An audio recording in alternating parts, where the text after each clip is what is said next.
Hello दोस्तों, कैसे हैं आप लोग। जैसे हम इस क्वेश्चन को सॉल्व करेंगे। इस क्वेश्चन में कहा जा रहा है कि in a triangle A B C right angle at A. कह रहा है कि कोई ट्रायंगल है, जो टाइप का ट्रायंगल राइट एंगल ट्रायंगल है, तो हम ए बी सी हम ड्रॉ कर लेंगे। इसको ट्रायंगल में से ड्रॉ कर लेंगे। इसमें कह रहा है राइट एंगल एट ए, तो कह रहा है एट ए मतलब कोई आपका ए जो है ना, वो राइट एंगल ट्रायंगल है, तो आपका ये बी हो जाएगा, ये आपका ये सी हो जाएगा। कह रहा है इफ ए बी इक्वल 12, तो ये ए बी आपका 12 हो जाएगा, और ए सी आपको 5 दे रखा है, ए सी आपको 5 दे रखा है, एंड बी सी हम लोग को 13 दे रखा है, हमको बी सी हमको 13 दे रखा है। ठीक, find all the 6 trigonometric ratio of angle B and angle C. अब देखिए, पहले हमको एंगल बी के सारे रेशियो फाइंड करने हैं, ट्रिग्नोमेट्रिक रेशियो फाइंड करने हैं, फिर हमको एंगल सी के फाइंड करने हैं। कहने मतलब है कि अगर हम एंगल बी लेंगे, जब हम एंगल बी की बात करेंगे, लिखेंगे एट एंगल बी, देन हमें क्या फाइंड करना पड़ेगा, साइन बी, कॉस बी,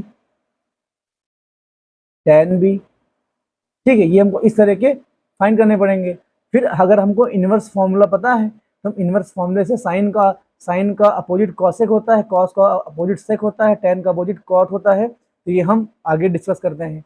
पहले हम जानते हैं कि साइन बी कॉस बी होता क्या है। देखिए, किसी भी राइट एंगल ट्रायंगल में अगर हम ये वाला एंगल जब जज करते हैं, इसको जब हम मान लेते हैं, तो उसके सामने की भुजा क्या हो जाती है, परपेंडिकुलर हो जाती है, जिसे हम लंब बोलते हैं। ठीक है, और क्या हो जाएगी, किसी भी राइट एंगल ट्रायंगल में सबसे बड़ी भुजा जो होती है ना, उसे हम हाइपोटेन्यूज बोलते हैं, जिसे हम हिंदी में कर्ण बोलते हैं। और रिमेनिंग साइड आपकी क्या हो जाएगी, ये आधार हो जाती है, जिसे हम बेस बोलते हैं। अब देखिए, जब हमने एंगल बी को हम ले रहे हैं, तो साइन बी अब क्या हो जाएगा, पी अपान एच, या इसको हम ले सकते हैं लंब बटे, इसको हम कर ले सकते हैं। तो यहाँ देखिए, यहाँ पे अगर बी के अकॉर्डिंग यहाँ पे लंब कितना हो जाएगा, यहाँ पे लंब आपका हो जाएगा ए सी अपान का बी सी हो जाएगा। और ए सी की वैल्यू हमको कितनी दे रखी है, यहाँ पर ए सी की वैल्यू हमको दे रखी है 5, और बी सी हमको दे रखा है 13। तो यहाँ पर अगर हम साइन बी की वैल्यू निकालते हैं, तो साइन बी आपका क्या आ जाएगा, 5/13। ऐसे ही अगर हम कॉस बी की बात करते हैं, ठीक, कॉस बी आपका होता है बेस अपान हाइपोटेन्यूज होता है। और इसको हिंदी में क्या लिखते हैं, आधार बटे, इसको कट बोलते हैं। अब जब हमने एंगल बी लिया है, बी के अकॉर्डिंग आधार आपका हो जाएगा ए बी, और हाइपोटेन्यूज आपका हो जाएगा बी सी हो जाएगा, जो कि कितना आपका हो जाएगा 12/13 हो जाएगा। अब देखिए, अगर हम टेन बी की बात करते हैं, टेन बी आपको क्या होता है, परपेंडिकुलर अपान में क्या हो जाएगा, बेस हो जाएगा ये आपका। इसको हिंदी में क्या लिखते हैं, लंब बटे, इसको हम आधार लिखते हैं।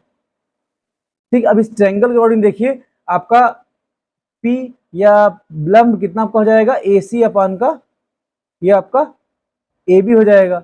अब देखिए, ए सी की वैल्यू कितनी है, 5 है, और ए बी कितना आपका हो जाएगा, ये आपका 12 हो जाएगा। देखिए, हमको यहाँ पे साइन बी कितना मिला, 12/13 मिला। अगर हम कॉस बी की बात करते हैं, कॉस बी हम लोग को मिला 12/13 मिलेगा। ठीक है, अगर हम टेन बी की बात करते हैं, टेन बी आपको मिलेगा 5/12 मिल जाएगा। अब देखिए, आपके पास यहाँ से दो रास्ते हैं। आप चाहें तो कॉट ए का फॉर्मूला लगा सकते हैं, जो कि टेन का अपोजिट होता है। तो हम लोग यहाँ क्या पढ़े हैं, इनवर्स फॉर्मूला क्या होता है,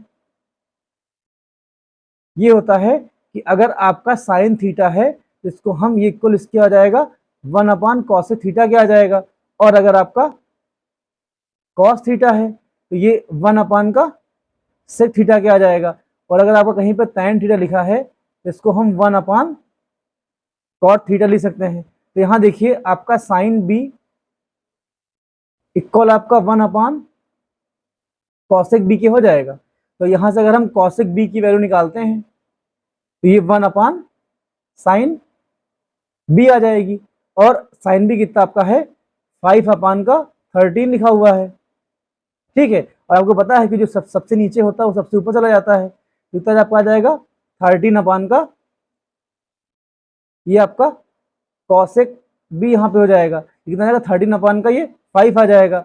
ऐसे ही अगर हम कॉस की बात करते हैं तो कॉस आपका 1/sec होता है, तो यहाँ से अगर हम सेक थीटा की निकाले वैल्यू तो क्या आ जाएगा 1 ये कॉस थीटा आ जाएगा, ठीक है। और कॉस थीटा की वैल्यू हमको कितनी दे रखी है, ये आपका सेक थीटा ऐसे लिखा रहेगा, कॉस थीटा की हमको वैल्यू दे रखी है 12/13 दे रखा है।